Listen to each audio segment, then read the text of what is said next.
दोस्तों, कभी सोचा है एक राजा की ताकत उसकी तलवार में नहीं बल्कि उसके दरबारियों की बुद्धि में होती है।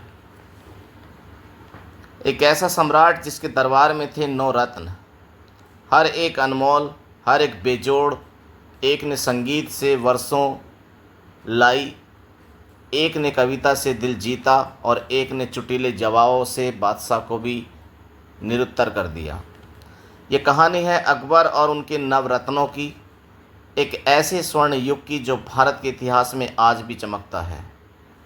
ब्लूम टीवी 2 पर आज देखिए अकबर के 9 रत्न, 9 अनमोल रत्न की अनसुनी और अविस्मरणीय गाथा।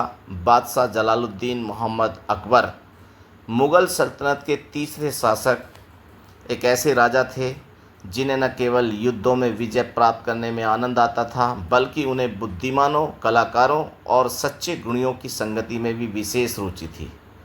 बादशाह अकबर ने अपने शासनकाल को एक उदाहरण बनाने की ठान ली थी। एक ऐसा साम्राज्य जो केवल तलवार की धार पर नहीं बल्कि विवेक, कला, न्याय और सूझबूझ के बल पर टिका हो। एक दिन दरबार में उन्होंने ऐलान किया, जो भी व्यक्ति मेरे दरबार में अपनी बुद्धिमत्ता से, कला या ज्ञान से कुछ ऐसा प्रस्तुत करेगा जो पहले कभी ना देखा गया हो, उसे मैं अपने दरबार का रत्न बनाऊंगा। यहीं से शुरू हुआ एक सफ़र नवरत्नों की खोज का। तो वो नवरत्न थे। नंबर 1, बीरबल, बुद्धि का बेमिसाल रत्न, असल नाम महेश दास। लेकिन जब उन्होंने अपने चुटीले उत्तरों और सूझबूझ से अकबर को चौंका दिया, तब से वे बने बीरबल। एक दिन अकबर ने पूछा, बीरबल बताओ कौन सा दान सबसे बड़ा होता है।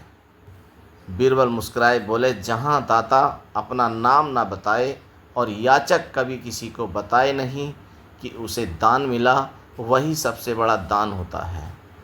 अकबर चकित रह गए। यहीं से बीरबल अकबर के दिल में समा गए, पहले रत्न के रूप में। दूसरा, तानसेन, संगीत का जादूगर।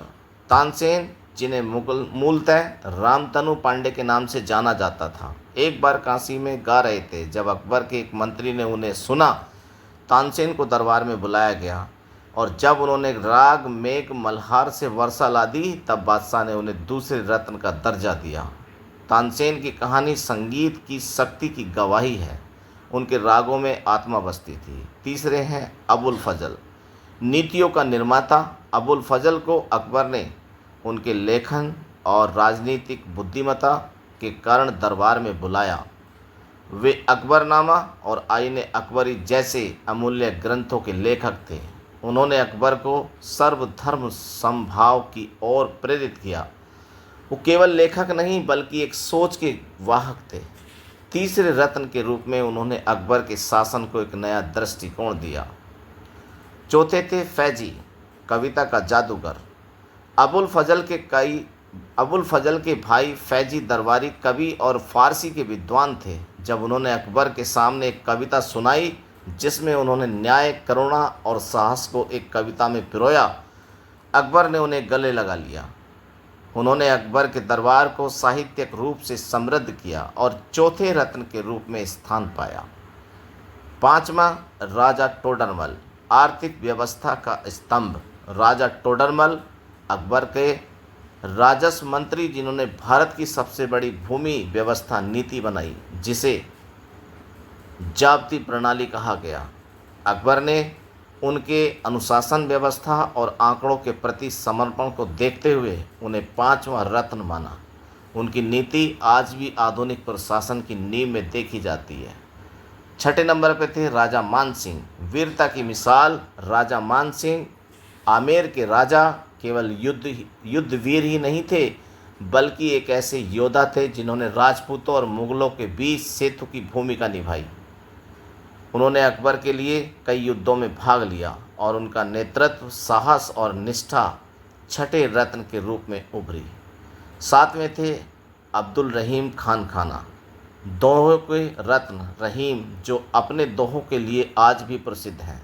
दरबार के सैनिकों के सेनापति होने के साथ ही दिल के कवि भी थे। उनके दोहे जैसे रहीमन धागा प्रेम का मत तोड़ो चटकाए, टूटे पे फिर ना जुड़े, जुड़े गांठ पर जाए, अकबर ने उन्हें 7वां रत्न बनाकर साहित्य और युद्ध दोनों का सम्मान किया। 8वें थे मियाँ अजीज कोका। मित्रता का प्रतीक मियाँ अजीज कोका अकबर के दूध भाई थे। उन्होंने कभी भी दरबार में पद या धन की लालसा नहीं की, लेकिन जब भी अकबर संकट में होते थे, अजीज कोका साए की तरह खड़े रहते थे। अकबर ने उनकी मित्रता, वफादारी और सलाह को देखकर उन्हें 8वां रत्न घोषित किया, एक ऐसा रत्न जो निष्ठा का प्रतीक था। 9वें थे मुल्ला दो प्याजा, बीरबल के समकालीन, जिनकी हाजिर जवाबी और तर्क शक्ति बीरबल से टक्कर लेती थी। जब बीरबल ने पूछा, मुल्ला तुम दरबार में क्या कर रहे हो? मुल्ला बोले, मैं वो कर रहा हूँ जो अकबर को हंसाने में बीरबल से बेहतर करता हूँ। और सचमुच उन्होंने कई बार बादशाह को चिंताओं से निकालकर हंसी की दुनिया में ला दिया। 9वां और अंतिम रत्न बने एक बुद्धिजीवी जो हल्के लहजे में गहरे सत्य बोलता था। इन नवरत्नों के साथ अकबर का दरबार भारत का सबसे बुद्धिमान और समृद्ध दरबार बन गया। विज्ञान, कला, राजनीति, काव्य, न्याय, संगीत और हास्य, हर दिशा में अकबर का साम्राज्य अनोखा बन गया। इन नवरत्नों ने न केवल अकबर को महान बनाया, बल्कि मुगल साम्राज्य की एक सुनहरी विरासत भी रच दी। एक बार बीरबल को एक झूठे आरोप में जेल भेजा गया। पूरी दरबार ने चुप्पी साध ली, लेकिन बीरबल ने जेल में रहते रहते एक संदेश बनाकर अकबर तक पहुंचाया, एक पहेली के रूप में। अकबर जब उस पहेली को सुलझा नहीं पाए, तब उन्हें समझ आया कि बीरबल जैसा रत्न पूरे जहां में नहीं मिलेगा। वे बोले, रत्नों की कीमत तब समझ आती है जब वह तुम्हारे पास नहीं होते। बीरबल को सम्मान सहित वापस लाया गया और उस दिन बीरबल दरबार में नहीं बल्कि दिलों के दरबार में बैठ गए। अंत में अकबर ने यह समझ लिया कि एक साम्राज्य को तलवारें नहीं बल्कि विचारवान लोग चलाते हैं। उन्होंने कहा, मेरे नवरत्न मेरे हथियार नहीं, मेरी सोच के विस्तार हैं। जब तक ये हैं तब तक मेरा नाम अमर है। कहते हैं, राजा बनने के लिए राज्य चाहिए, लेकिन सम्राट बनने के लिए बुद्धिमान साथ चाहिए। अकबर को वो साथ मिला नवरत्नों के रूप में। अगर आपको यह कहानी प्रेरणादायक लगी हो तो दोस्तों ब्लूम टीवी 2 को सब्सक्राइब जरूर करें, वीडियो को लाइक करें, अपने दोस्तों के साथ शेयर करें और कमेंट में बताएं आपको सबसे ज़्यादा प्रभाव किस रत्न ने डाला। ब्लूम टीवी 2 पर हम लाते हैं इतिहास की अनकही कहानियाँ, जिनमें होता है ज्ञान, चतुराई और सीख का संगम। फिर मिलेंगे एक नई कहानी के साथ, तब तक के लिए जय हिंद।